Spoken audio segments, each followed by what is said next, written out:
To it's a real privilege to be here, and tēnā koutou katoa, no mai haere mai, ko Rachel Rees toku ingoa, ko kura mātua o Whakatū.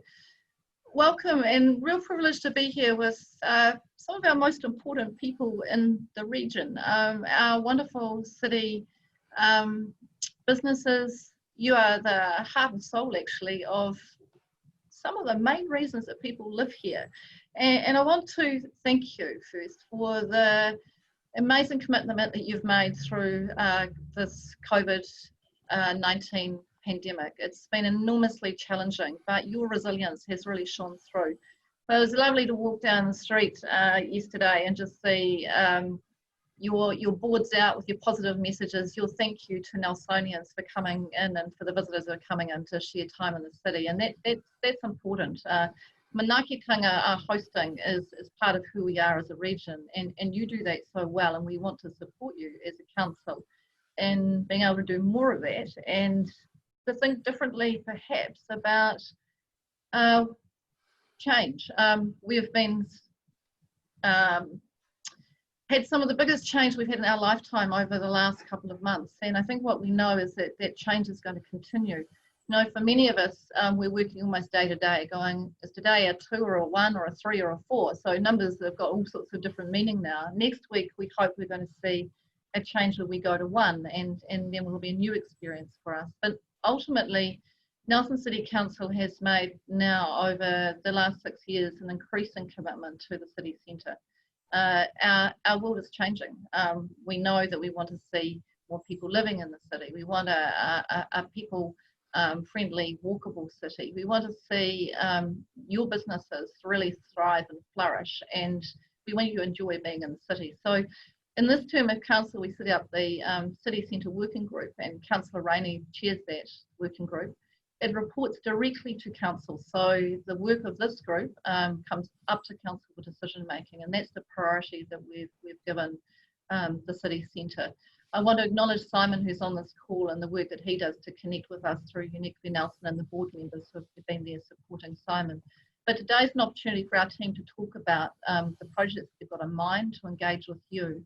And one of the objectives of setting up the City Centre Working Group was to have a closer connection between our city businesses and council. And what we really want to be building and leading is a collaborative partnership where you are part of the thought leadership, the thinking that is going to really bring the city to life over the next year, the next 5 years, and the next decade. And I want to be hearing your voices coming straight up to the council table, and that's the opportunity that the City Centre Working Group offers you, and the conversation we're going to have today. So look, I think that's enough of an opening. I'll hand over to Pete, who's going to be here to do the sort of moderation today, and I will stay on the call because I'm really interested. So if you've got questions specifically for me about different projects or what we're doing, things about where we're going with the annual plan or the long-term plan, then please just feel free to put them up in the chat box, and Pete will make sure that I'm on here to answer those questions. So kia ora tātou, and yeah, thank you for joining us. Well, kia ora, Rachel. Kia ora, Pete. Ngā mihi nui kia koutou katoa. As Rachel said, my name is Pete Rainey. I'm the chair of the Central City Working Group, which is an interesting group as far as council is concerned. It's only got 6 councillors on it, and that would be councillors Courtney, Laurie, Brand, Noonan, myself, and Rachel, the mayor. So we're a small, tight-knit team that can meet more regularly if we want to than a normal council committee, which is actually quite beneficial. We don't have any delegated authority, which means we can't make any decisions. However, we can make recommendations and suggestions through to council, which we've already been doing. So part of the great thing about this group is that we get to work with a great team of council staff and the city development team, specifically Lisa Givellini and Alan Gray. And Alan's going to introduce himself soon and talk a little bit more about his background. But indeed, the city development team does have the responsibility to look at a whole lot of things as far as the city is concerned, with a scope from the Haven precinct right through to the marina and then through to the CBD itself. And we're interested in looking at the spatial plan of how the city works, tactical urban initiatives, which Alan's already rolled a few of out around the city, things like the what's happening in Upper Trafalgar Street, the brilliant new pop-up park that's going to be developed really soon, or is under development right now, right next to the library site down next to the on Riverside Precinct. And as well, looking at the streetscape design standards for the kind of way that we want to roll things out in the city. So it is an exciting thing, and the process that we're looking at today in the webinar is just part of that process. As Mayor Rachel has said, we're really, really keen to work with stakeholders, to work with you and as many other people who are concerned about our CBD and the way that things roll out. And I just want to reassure you that the considerations that we're putting up as options for people to consider are not necessarily ideologically driven. This is not a bunch of councillors who are trying to push something through, other than to say that we're extremely keen to test things out, to see what improvements could be made, and possible ways of improving things in our CBD. So I'll leave it at that and hand over now to Alan, who's going to introduce himself a little bit, and look forward to hearing from you all with questions and answers, and potentially at the end of this webinar as well. Thanks. Alan. Kia ora. Thank you very much, Pete. I'm going to bring a presentation up on the screen, so just bear with me with the technology. And I'll just go full view. So hopefully everybody can see that. Kia ora. As Pete said, my name is Alan Gray. This is a bit of the agenda that we're going to cover. So I'm starting on the second item, the update on the city center activities, but we'll go through the thinking and the rationale and the data behind the city center streets for people. Mark Parfitt will talk a little bit about parking and safe speed operations, and then Paul will touch a little bit on the engagement and feedback process. And then we'll have hopefully about half an hour to run through some questions that you'll have. So please, as we go through the presentation, feel free to go to the question and answer section. So my name is Alan Gray. My background professionally is about 35 years now of landscape architecture. About 6 years into my career, I went back to graduate school and focused on urban design. In the States, I did a lot of work around light rail systems and bringing those into city centers and changing land use kind of uses around enabling good public transport. And I've been in New Zealand almost 16, 17 years now. I'm a citizen. And the work that I've done here is reflected on the screen. So the two projects at the top are really strong city center retail focused engagements. As a consultant, I led the design on City Mall in Christchurch, so Cashel Street and High Street, over 200 retailers that we're directly interfacing, bringing tram south of the Cathedral Square into this area, managing delivery, loading to reduce conflicts with people, bringing more people into that space for retail. The image on the top right is the work I've been doing over prior to joining Nelson for 3 years in Auckland City Center. It's looking at the downtown, and this project's under build right now. This is Key Street, which is shifting from 6 lanes of traffic down to 2, and really catering to a strong demand of pedestrian service coming out of the City Rail Link, expansion of ferries, bus interchanges, and these sort of things, but also closely interfacing with Commercial Bay from precinct properties. And the work below the line are kind of these placemaking, these tactical urbanism projects, and we'll touch on this. This is a big part of what we're looking at in terms of the city center streets for people. This is around temporary or semi-permanent works that people can kind of engage with. It gives them a chance to kick the tires. So I've done urban beaches, I've done more semi-permanent work with creating the container village on Queen's Wharf in Auckland, and doing Griffiths Gardens, which was the removal of a Glengarry, a liquor store, and creating a series of gardens, a community refrigerator, seesaws, picnic areas, and a lot of information and training on a site that will eventually become the City Rail Link's Aotea station. So a little bit of an update on our city center. We've been doing a lot of work over the last couple of years, or last year and a half. It all starts, and Mayor Reese mentioned this, our group, City Development, and the focus of the city center kind of came into sharp focus with the long-term plan of 2018. That created the impetus for the team and the role that I sit in as the City Center Development Program Lead. Last September, we got the adoption of the 6 key moves of the City Center Program Plan.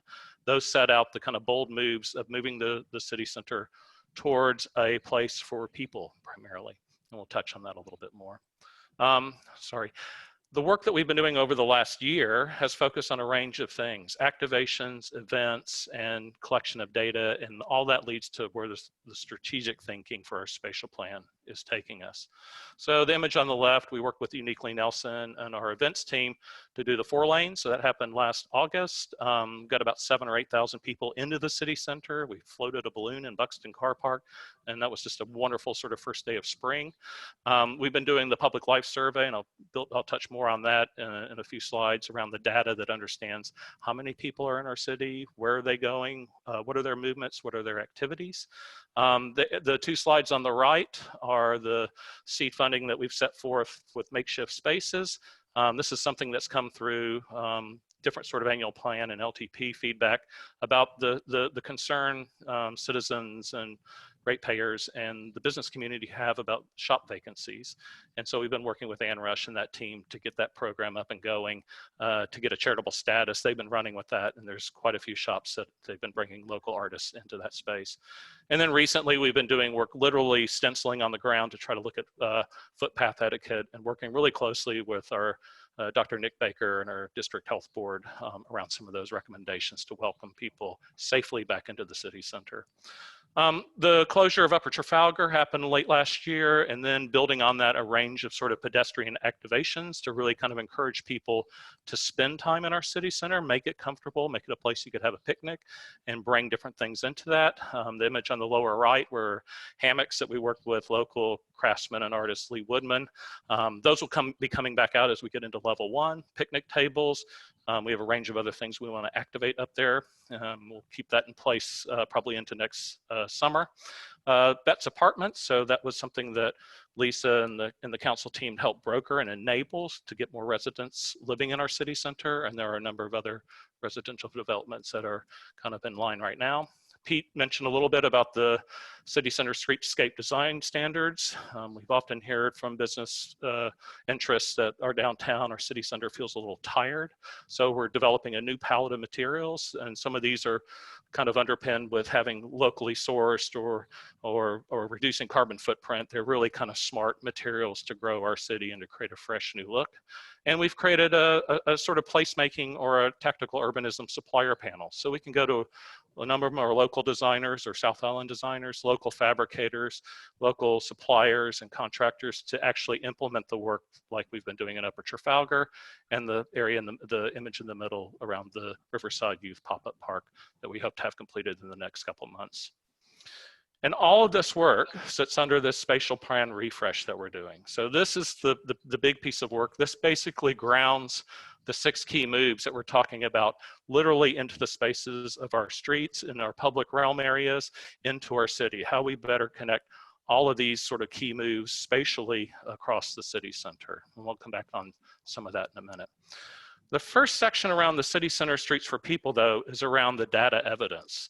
It is an anecdote. It's really important. I think it's Mayor Bloomberg who says, "In God we trust, everyone else bring data." And so it's really important that we get the data. And we have data certainly from Stats New Zealand through the census that tells us that within a kilometer of our city center, the middle of Trafalgar Street, we have a working population who calls that address their business of almost 6,000 people.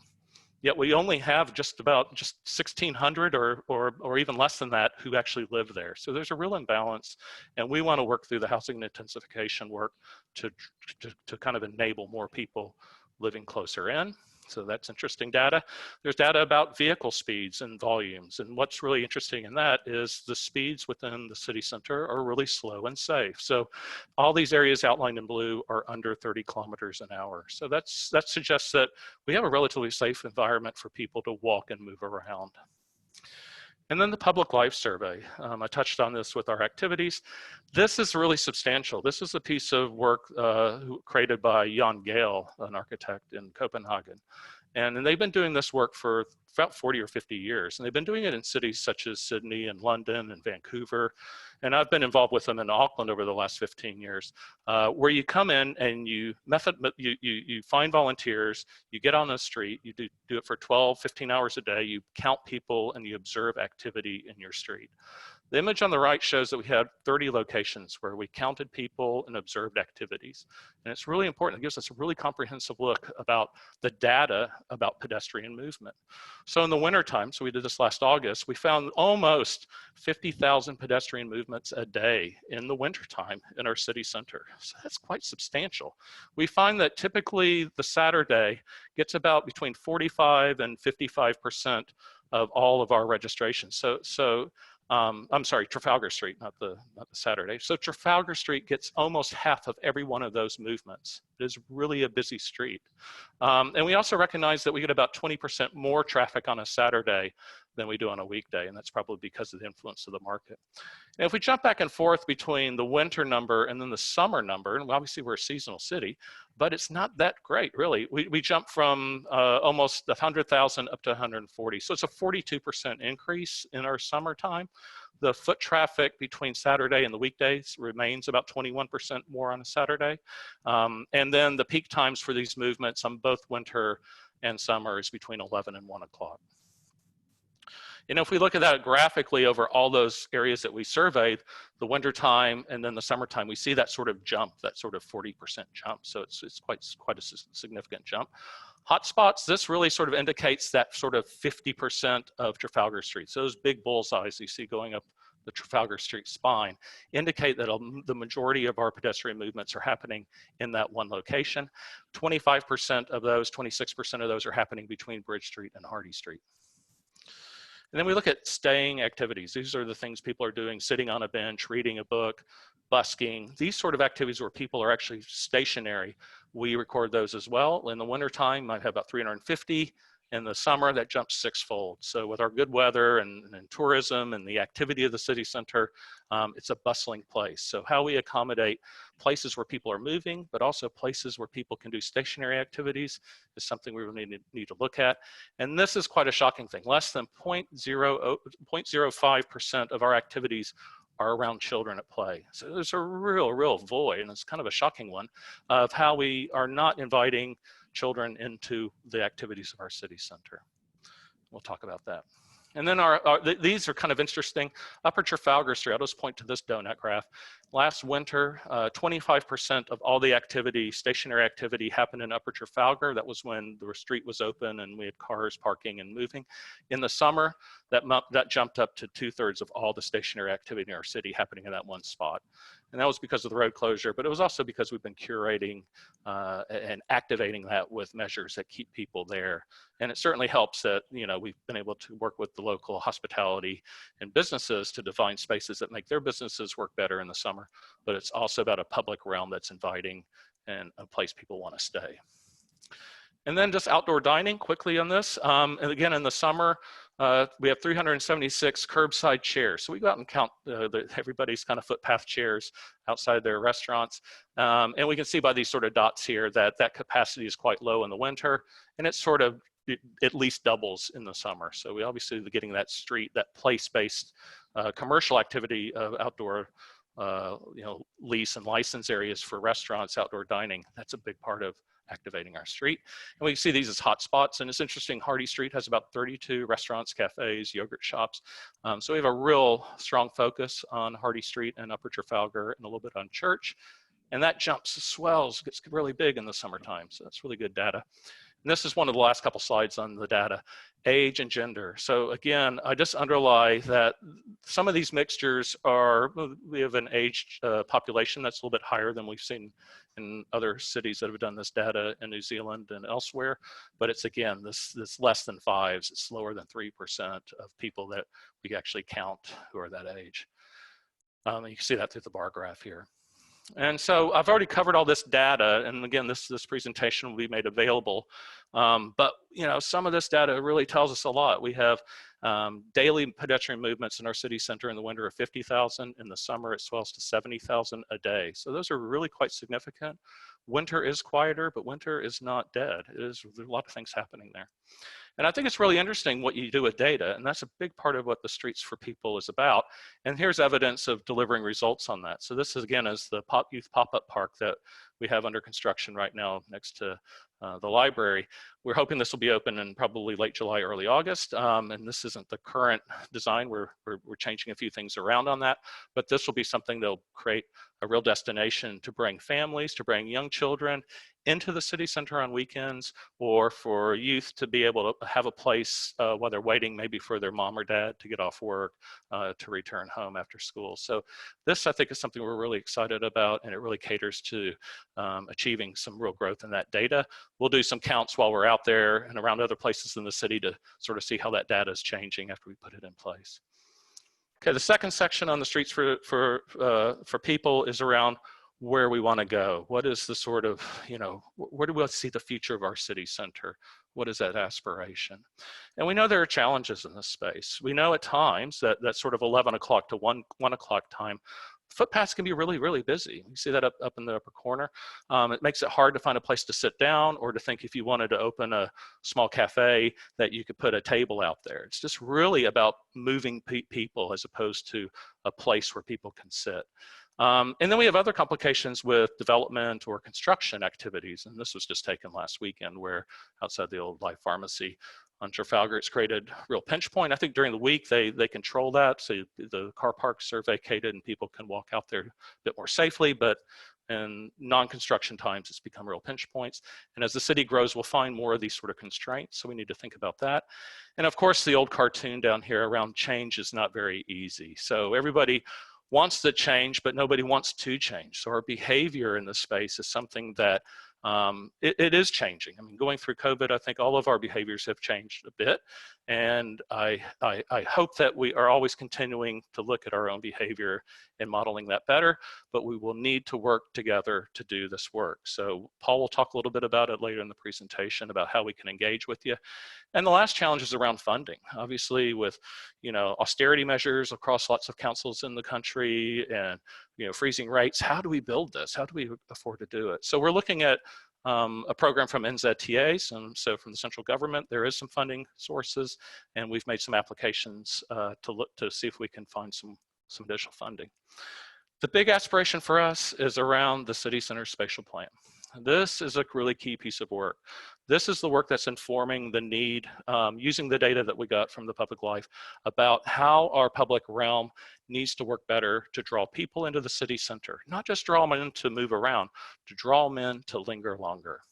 And I think that the big idea isn't just within the ring roads, it's how we really connect our city center better to our water and out to our hills. It really needs to be people focused. And we'll talk about parking and the vehicle access into the city. That's really important. But once people leave the car, they are the ones who are going shopping, they're the ones going to work, they're the ones walking around bumping into their neighbors. So it really needs to be better as a people place. We need to build resiliency in our city center around climate change, both around flooding risk from the Mai Tai, but also coastal inundation, increasing heat sink. All of these things could be helped by building more capacity for stormwater, for flooding, and for an urban forest around thinking about a framework in our spatial plan, and we're doing that now. We want to look at how we can create a new palette of materials and an expression in these spaces that are unique to Nelson. What is our identity? And our identity is about our sort of great natural landscape, the river, the water, the hills, but it's also about our kind of quirky identity in mountain biking or in local arts, culture, our kind of great heritage that we need to hang on to and celebrate. And also looking at the sort of natural environment around halo, the bird life, and biodiversity. And on the right-hand side, some of those become sort of genesis markers for how we might think about that palette of new materials that could be built around colors and forms that reflect some of those ideas. And it's really about how we might refocus our public realm priorities to balance movement and place. So how we are smarter about public transport, how we are smarter about parking and the way we manage and operate parking, and how we kind of think about the place function. When we have more people living in medium density apartments right in our city center or on the edge, how those new residents are going to be able to move about, walk their dog, kick a ball with their kid, the streets are going to have to play part of that. It's not going to be completely achieved by creating a pocket park. It's going to have to be done by how we prioritize and better balance all of our public realm, all of our streets. And some of that is manifested through thinking of linear parks, or the ability of how public transport could be plugged into a new sort of street module. And these are things that are ongoing discussions. And we'll be meeting with the full council in a couple of weeks to have more of a discussion on this in a workshop. And then I think that quickly it's about how we think about other cities, and not big cities necessarily, not the Melbournes and the Vancouvers or the Londons. How do we think about cities that are like good Main Street cities? How are they doing things? And so I've just picked a couple images here that think about some of the thinking around how we create more place function, and that also balance it with the need for parking and access. And if you think about Byron Bay, you know, sort of quirky, funky surf town in New South Wales, they have a small population, but they have the sort of iconic quality that becomes really interesting, and it draws a lot of local independent kind of businesses into that space that kind of reflect that character. That's really kind of a great celebration of their culture. And you kind of go to the other end of the spectrum where Bedford, Ohio, it's a small town again, 13,000, but they are an old industrial city right outside of Cleveland. They're a first belt suburb, but they, in a kind of factory town, but they have a series of theaters and sort of art scene that has been sort of celebrating that heritage and those uses through a new streetscape that's wider footpaths, and it kind of manages parking in that too. So even the US is doing some of this. And of course, we would look at some options around street closures, much like Upper Trafalgar, how you can bring art, how you can bring events, how you can bring activities, and Cuba Street Mall does that really well. And then just a quick one, thinking about how you shift from like angle parking to parallel.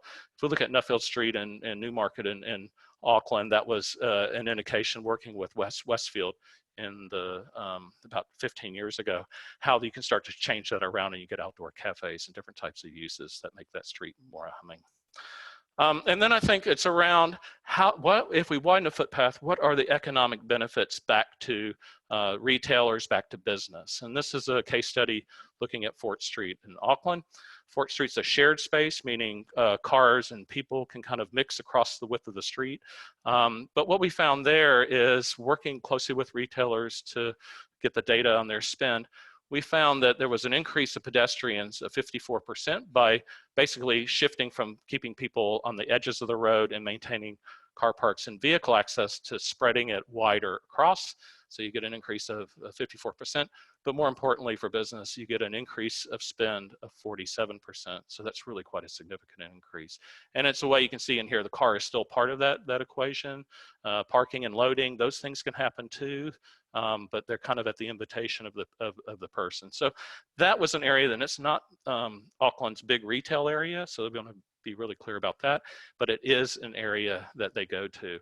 I always think about when we talk about a place where we want to linger longer, it's about stop, stick, stay, and spend. So when you get people coming into a city where there are place functions, where they can do things, where they can run into their neighbors, you will see an economic return at your register. And I think for us, tactical urbanism or placemaking, again, which is what we're applying for the fund to do, is not about just, there are versions of it that are really cheap where you have, you know, your community out there painting stencils or doing little parking day interventions or filling grocery trolleys up with plants. That's not what we're talking about. What we're talking about is something that's really very high quality, that looks at our streets as a premier street, but it is tactical. It is something that's not permanent. And when we look at these sort of tactical placemaking projects, they fall into three categories. Pop-up, which is usually just for a few days, a pilot, which might be for a few weeks or a couple of months, and semi-permanent. This is a trial that could be lasting months or even years, and that enables us to really gauge how it's working. And I think for us, it's in our talks with some of the retailers and the counselors, there's a desire for something that's higher quality, not just paint on the ground, but something that's really nice. And so we'll talk about this with the options. And what's really fundamental with this placemaking approach in the Streets for People is that the installation of these footpath extensions would find minimal disruption to existing footpaths in front of the shops and businesses.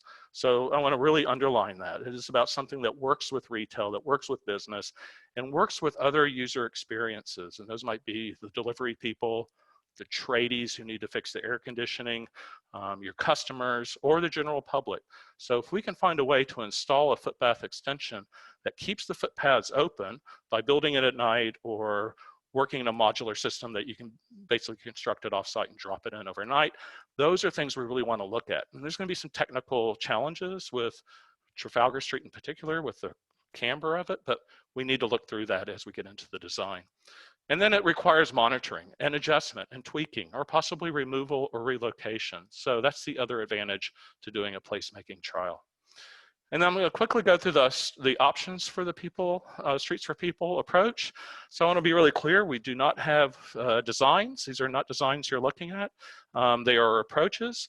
Once we get feedback and engage the different businesses, and there's a decision made by council, we will do a design, we will start a design process, and we will work back with those stakeholder communities to make sure that that design works for that street and we can do it. So what you see here are the three colors, the existing footpaths, the darker red or darker orange.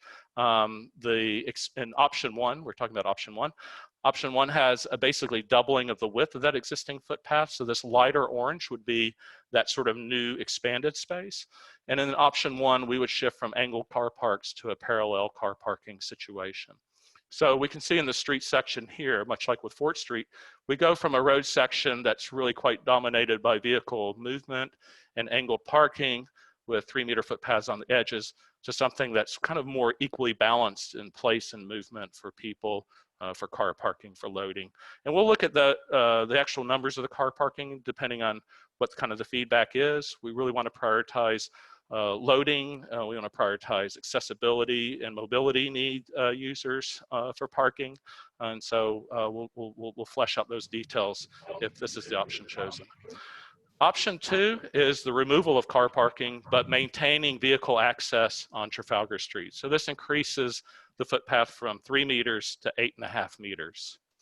And that's similar to what you might have outside Flight Center or Farmers.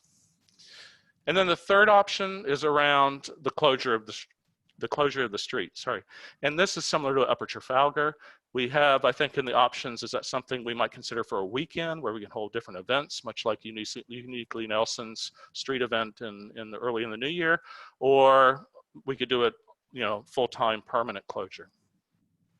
And then for both options 1, 2, and 3, we can also look at how we can make both Hardy and Bridge Street a little bit better too, and primarily making it more place-based. So we think about the parklets at Lombretta's or at Urban or Sprigg, and I think that might be the opportunity to expand some of that and make that even a greater series of sort of places for people, given how many cafes and restaurants we have in those areas. And lastly, option 4 is retain the current. So there's an option where we leave it as is. So we're trying to cover a range of options in the spectrum here. We don't have a preferred in this. We really want to get feedback from the public, from businesses. We might come up with different hybrids for how we do it. So some blocks might have one option and other blocks might shift to another, or one side of the street, the other. So we're really interested in that feedback from people and working with the local business community.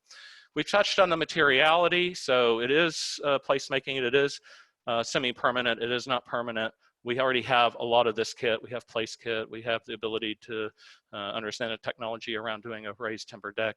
We could look at graphic treatments on the ground to make intersections work better for people to cross and slow things down at a couple of the intersections on Trafalgar and Bridge and Trafalgar and Hardy, and how loading might work within any of these scenarios. High Street, I've referenced a couple of times. This is an image of how they built that. So they did this construction at night, put steel frames down, and they put the decking on top of it with planters that basically, I think, doubled or tripled the width of that footpath. And what they found up there is a co-design process, working really closely with designers, with their business association, and their council representatives to work the designs up together. So it is not something designed by an architect in an office. It's designed together literally over meetings and that kind of thing. So what we found, and this is up on Heart of the City, who's the business association's website, is 4 months after they built this, they got a number of testimonies from the different businesses about what they thought of the effect of that work. And even this gentleman, you know, he was apprehensive, you know, the loss of car parking and these sort of things, but he's found his businesses increase. He has better visibility. People can see his shop better because they're able to walk, but they're also able to kind of stand and have a talk and realize his shop is there. So that's really sort of the end of my piece. I'm going to turn it over to Mark Parfitt to talk a little bit about the parking. Thank you.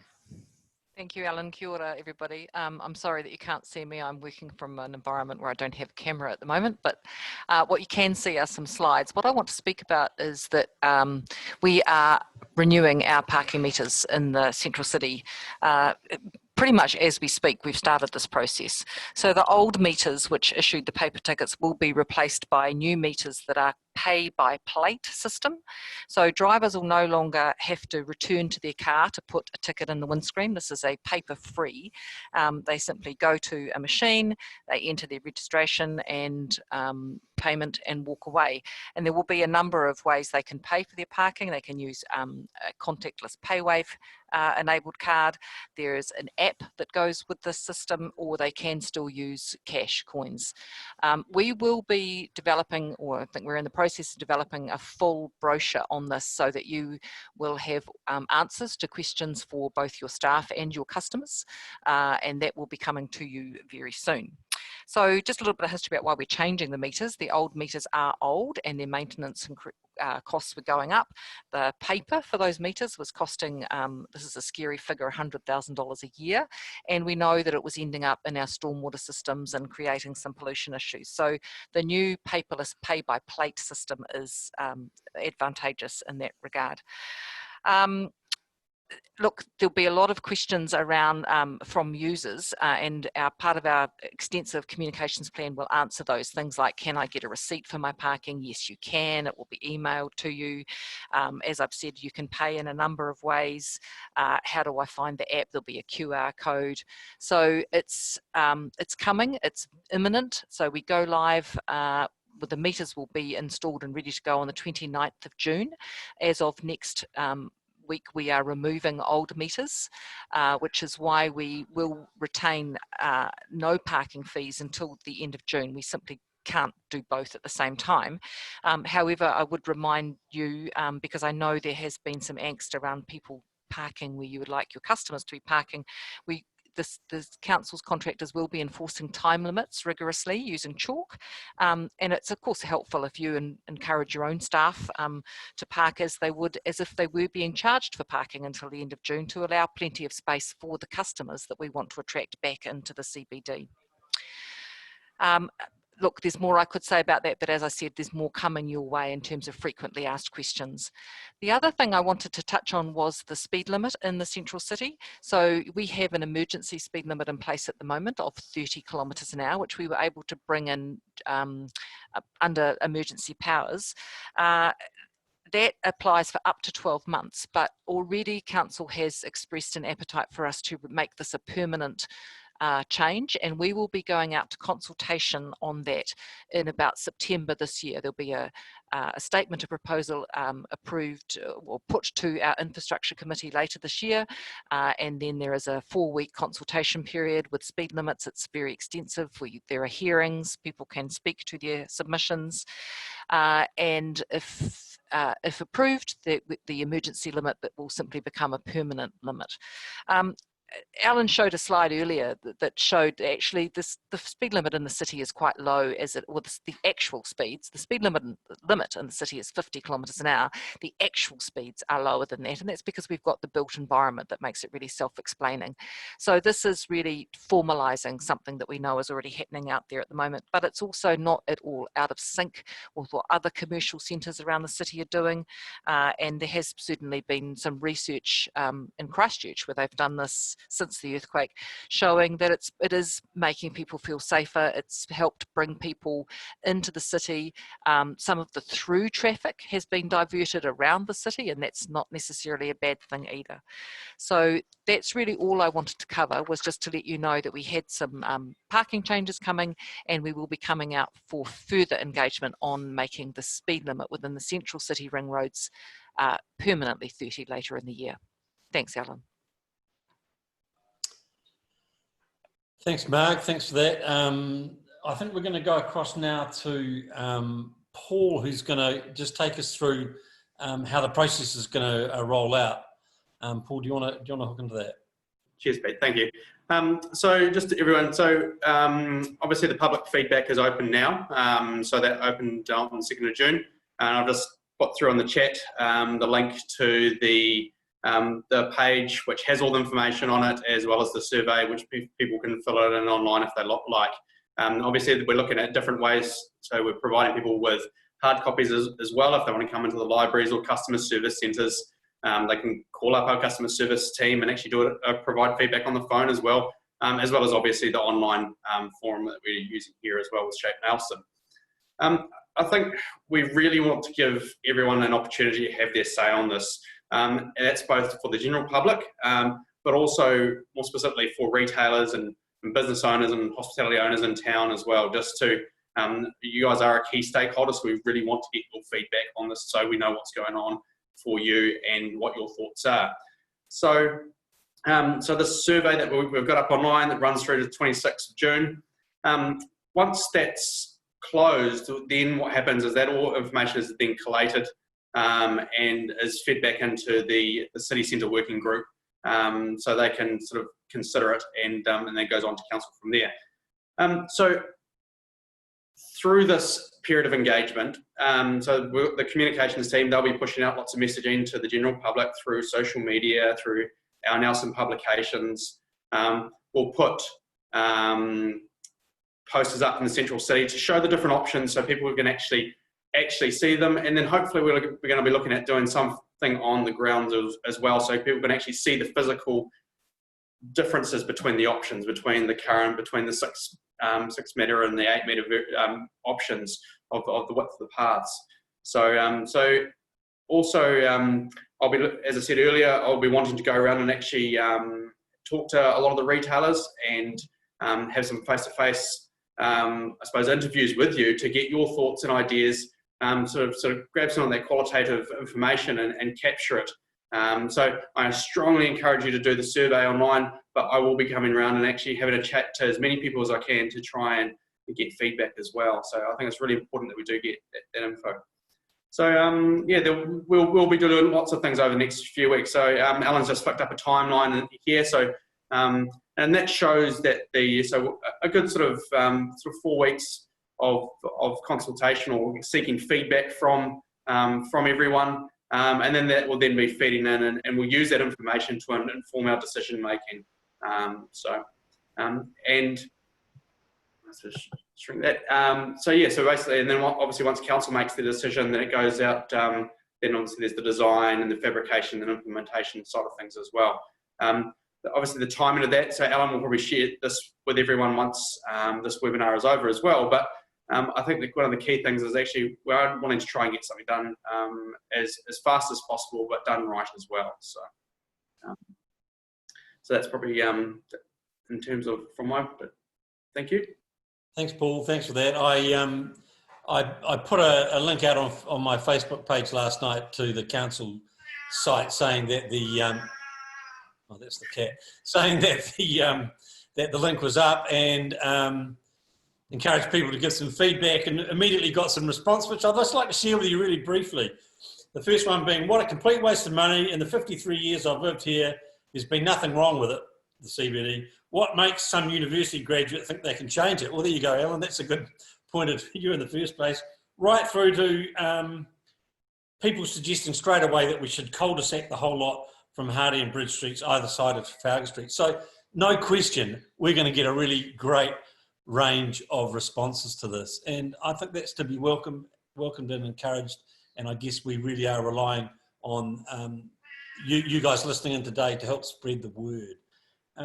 Now, just before we sort of kind of wrap up, let's just have a look at the questions and answers down there, and there's one there, and I don't know, Rachel, you might want to respond to this a little bit, from Ian, saying how we're going to be really careful about business psychology and anxiety now coming out of COVID. And you know, it's all very well thinking about how we can improve the CBD, but we have to have businesses in the CBD for it to really improve. Do you want to make any comment to that? I don't know whether you can see the question.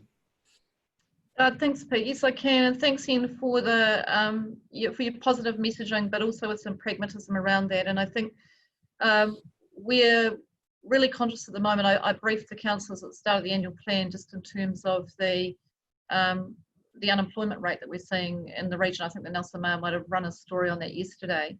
So I'm watching that. Many of you have been generous enough and trusting enough to sort of share your financial position with me, and I treat that in really strict confidence. But I have to say it is really helpful for me in not being able to sort of think about the decisions that we're going to make as a council. I'm conscious that for many of you, you're still working your way through conversations with landlords, or if you are landlords, you've got tenants conversations that you're having to have, and so cash flow is challenging. We lost April and May, which are actually, April particularly is usually a really good month for the region, but I think what we've got to do now is it is this next period, is between now and Christmas, which is what Ian is talking about, where we have to be really engaged with you and understanding the pressure points that you've got, the capacity that you've got, and just keeping a really good read on business survival. And really at the moment, I would say to you, we are still in survival mode. There will be a few businesses in our city that have benefited from, just because of the nature of their business, from COVID, but they're few and far between. And so for most of you, I know this is still survival mode. So we really do have that top of mind, keep that dialogue going. We're continuing, we've got to make the final decisions on AP annual plan, but the commercial differential we're planning on dropping. But the most important thing that I've been communicating through, and had really strong support from Pete and other elected members, is that we are not going to take an austerity approach to our annual plan.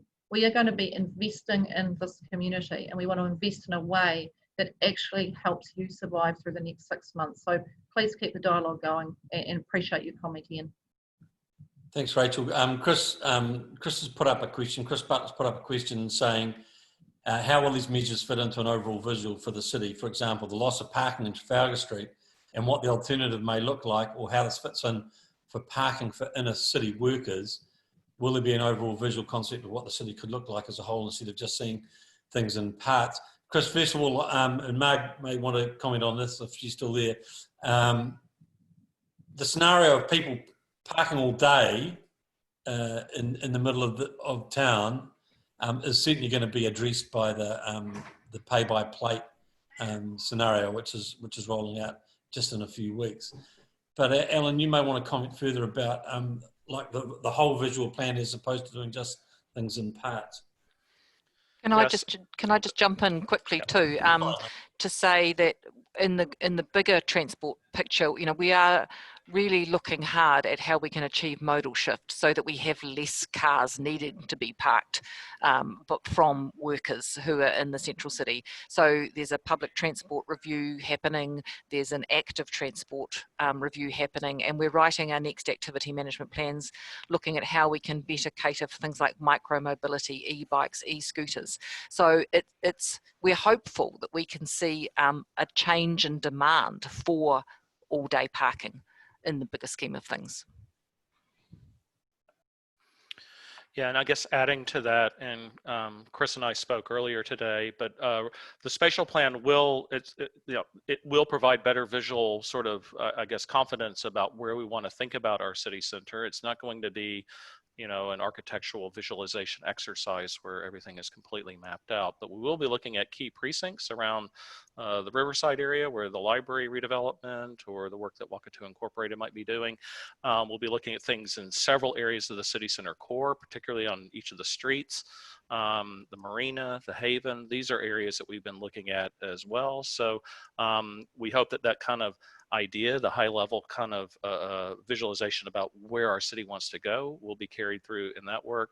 And then the ground level, I think those that city center streetscape design standards will help inform new renewals. So that'll be a palette of materials, and we can get that up on the website once that's approved and adopted. But we've already been talking to the various infrastructure and project people across the organization as those projects come up, that we have that palette ready to go. Thank you. And also, I think it's fair to point out that if after this process runs through, council does decide to make some changes along the lines of option 1 or option 2, it doesn't necessarily mean say that there would just be a blanket treatment right along Trafalgar Street and right along Hardy and Bridge. That detailed design would come into play, and there could be a mixture of treatments, so to speak. And I guess that is something that would remain to be seen, but I would doubt very highly whether that mixture of treatments would happen without some kind of consultation with individual shop owners as to what was going to happen right outside their, or retailers right outside their stores. Okay, so look, there's a few, there's another question from Wyatt wanting to know what are the features that we love about Trafalgar Street. He hasn't got much of a response to that yet, Wyatt, so we might have to encourage people to do that online subsequently.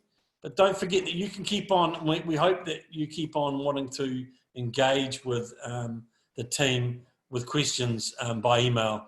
It doesn't have to be just from today's webinar. So has anybody got anything else that they wish to cover off? Any other questions? Have any of the panelists got anything they wish to say at this point? Pete, just an opportunity. Earlier on, Nick put up a question, maybe in the Q&A or the chat, just about what's here for our children, our young people, and what are we going to see for actually supporting our youth and bringing that activity of young people actively in the city. Well, what's going to be there? And I think that's a really good question, and I know that's something the City Centre Working Group have been turning their mind to. There's our pop-up playground that's down near the library, but I think there's so much scope to do more and actually have venues and spaces for young people in the city centre. So Nick, thank you for that highlight about multiple age groups. I guess one other just factor that we've been looking at with those unemployment numbers is that the most impacted age group is the under 30. So this is your next level up, and we've talked about the importance of making Nelson a place that attracts talent and retains talent, and that is going to be increasingly important because we cannot afford to lose that cohort from our city and have them move to other places. So we've got to be really looking around this in terms of what keeps younger people here, whether it's teenagers or people in their 20s or in their 20s, and around that future of work and job creation. And so I'm really interested in expanding that conversation with you as a group as well. Thanks, Pete. Okay, so I don't think if there's unless there's any more comment, thank you, Rachel, unless there's any more comment that people want to add around that particular point. I mean, I've always complained that there's not a square metre of grass in the CBD, although Alan's dealt with that with quite a lot of artificial grass, which seems to be extremely popular. And before the weather really started turning and the COVID hit, it was amazing to see the young people of Nelson lying around in that area at the top of Trafalgar Street. I think it's been a great success. I know that the pop-up park is going to be outrageously successful, and I know there are a bunch of teenagers who are itching to get in there as soon as it opens, and I'm sure Burger King's going to do a great trade being right next door. Alan or Lisa, you got any final comments you want to wrap up with? No, I haven't, thanks. I think Alan did a great job, and I guess we just want to reiterate that we are now open for feedback for the next 4 weeks. And on the feedback form, you'll notice that there are free-form panels that you can type in all your concerns. So we're not just interested in what option you prefer, we're interested in any advice you have in terms of things that we might need to consider and any design on any of those options. That's right, and it can either be hard copy or you can do it online in the Shape Nelson site. It's all pretty easy to find, and if you have any questions or want to get us to provide more clarification, we can do that through Uniquely Nelson and Simon or through Council's comms team as well. No more questions. Simon. I just want to say guys, please do, and you have been, and I work closely with Alan and Lisa on this in the last few weeks, and the suggestions that have been put forward, is please do keep us informed of what's, any changes. And I know I will in the next couple of days, the feedback that I'll get from from our stakeholders, our community, our business community, be feeding that back to you as much as possible. And if there's any changes or anything we need to know to put out there, let us at Uniki Nelson know so we can feed that back out. Great. That's great. Thanks, Simon. Look, I think it's really important that everybody who's attended today knows who the other attendees are. So we'll make sure that that information goes out, and also with a link to a recording of this webinar, if for whatever reason you want to go back over things and have a look at anything again. I think that's about it. Rachel, I'll let you have the last word if you like. Thanks, Pete. Look, thanks to the City Development team for the work that you've put into the presentation today. I think I'd like us to maybe continue with this opportunity for webinars and connection.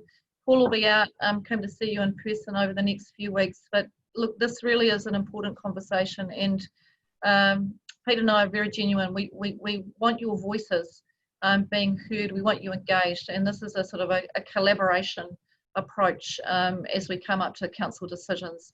Really take on board the financial pressure and stress that you're under, and actually quite emotional stress. It's been a really tough time particularly for anyone in business, and we're here to help, not to hinder. I know no council is ever going to be perfect, and no person is ever perfect. But if we kind of can nail sort of 80% of it looking pretty good, then I think that's a good outcome for us. And the best way we do that is just to keep on talking, connecting.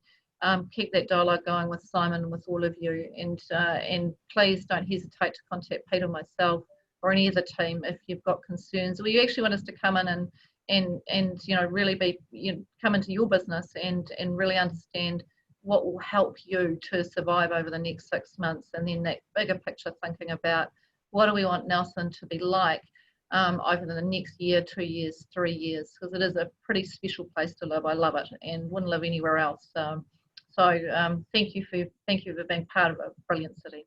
Kia ora tātou.